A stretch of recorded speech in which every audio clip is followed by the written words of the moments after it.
Good morning dear student. आज की class में हम न्यू चैप्टर को डिस्कस करेंगे, अभिप्रेरणा। लास्ट क्लास में हमने प्रबंध के बारे में पढ़ा था और हमने उसकी तीनों क्लासेस कंप्लीट कर दी हैं। आज की क्लास से हम अभिप्रेरणा के बारे में पढ़ेंगे, दैट मीन्स मोटिवेशन। आप बहुत अच्छे से जानते हो कि मोटिवेशन क्या है। जब भी किसी भी कार्य को कुशलतम या सर्वश्रेष्ठतम ढंग से करवाना हो तो मोटिवेशन सबसे ज़्यादा उपयोगी है, जो कि एक मानवीय संसाधनों को कुशलता से काम करवाने की तकनीक है। देखो, मोटिवेशन केवल मानवीय प्रक्रिया है और मानव के द्वारा मानव पर ही अप्लाई की जा सकती है। ऐसा नहीं है कि अभिप्रेरणा को आप किसी जानवर पर या निर्जीव वस्तुओं पर अभिप्रेरित कर सकते हो या अप्लाई कर सकते हो। ये केवल मानव द्वारा ली जाने वाली एक उपयोगी और सर्वश्रेष्ठतम विकल्प है। देखो, वर्तमान समय में प्रत्येक संस्था का मुख्य उद्देश्य मानवीय संसाधनों का कुशलतम एवं श्रेष्ठतम उपयोग करना है। मानवीय संसाधनों का श्रेष्ठतम उपयोग एवं चुनौतीपूर्ण एवं जटिल कार्य रहा है, क्योंकि प्रत्येक व्यक्ति का कार्य करने या न करने के प्रति चिंतन व दृष्टिकोण भिन्न भिन्न होता है। अतः संस्था के लक्ष्यों की प्राप्ति हेतु मनुष्यों की कार्य करने की इच्छा को प्रभावित करने के लिए अभिप्रेरणा अत्यंत आवश्यक है, क्योंकि यह एक मनोवैज्ञानिक ऊर्जा है जो व्यक्तियों को संगठन के उद्देश्यों को प्राप्त करने हेतु प्रेरित करती है। अर्थात क्या मतलब निकला? यदि संगठनों के उद्देश्यों को हमें प्राप्त करना है तो एक मनोवैज्ञानिक ऊर्जा के तौर पर हमें अभिप्रेरणा को काम में लेना पड़ेगा। मैं जैसे फॉर एन एग्जांपल मैं आपसे कहूँ कि आपको अगर 12th में अच्छे मार्क्स लेकर आए या अच्छे मार्क्स लेकर आने हैं तो आपको अच्छे से स्टडी करनी पड़ेगी, और अच्छे मार्क्स आने पर आपको रिवॉर्ड दिया जाएगा, सम्मानित किया जाएगा, या आपको इतनी राशि रकम के तौर पर दी जाएगी, यानी 5100 रुपये दिए जाएंगे, 2100 रुपये दिए जाएंगे या 11,000 रुपये दिए जाएंगे।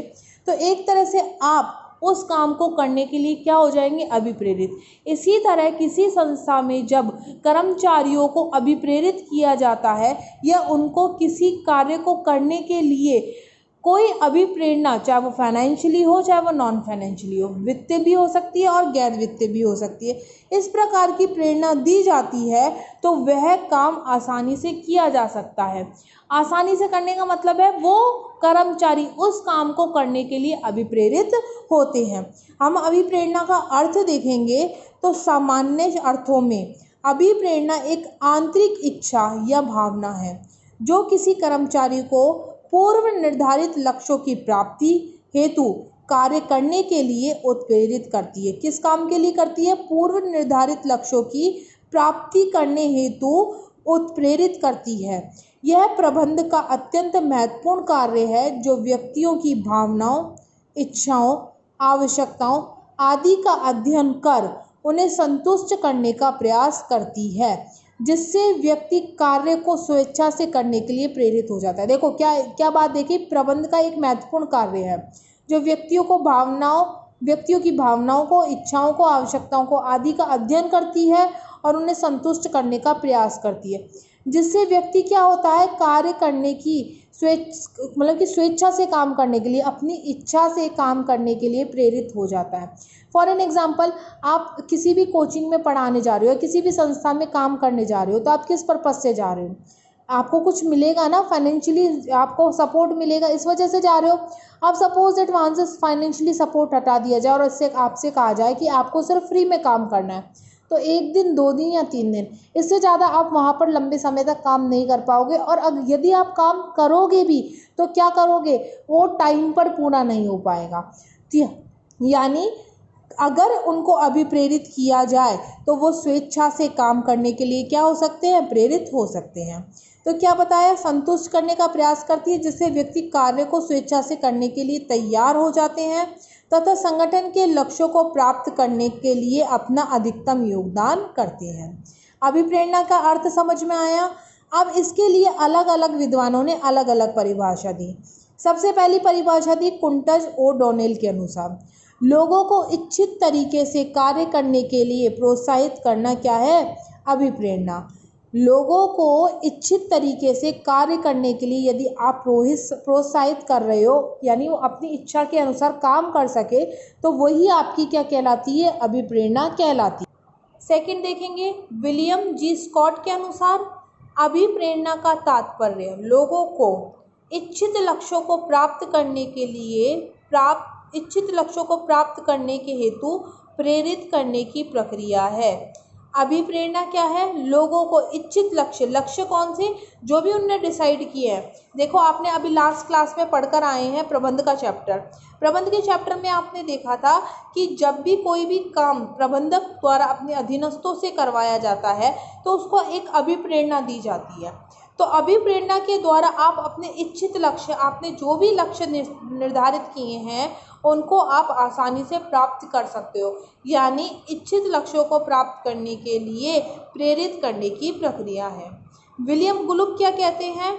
अभिप्रेरणा वह आंतरिक स्थिति है जो मानवीय व्यवहार को अर्जित, प्रकाशित व क्रियाशील रखती है। क्या करने के लिए? किसी भी काम को करने के लिए।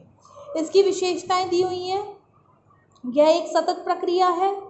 यह एक मनोवैज्ञानिक अवधारणा है, लोगों की मानसिक स्थिति पर डिपेंड करती है। यह मानवीय आवश्यकताओं की संतुष्टि है, यानी मानव की जितनी भी आवश्यकताएं हैं, जो वो फाइनेंशियली हो चाहे वो नॉन फाइनेंशियली हो, यानी वैयक्तिक हो या अवैयक्तिक हो, उनको संतुष्ट करती है।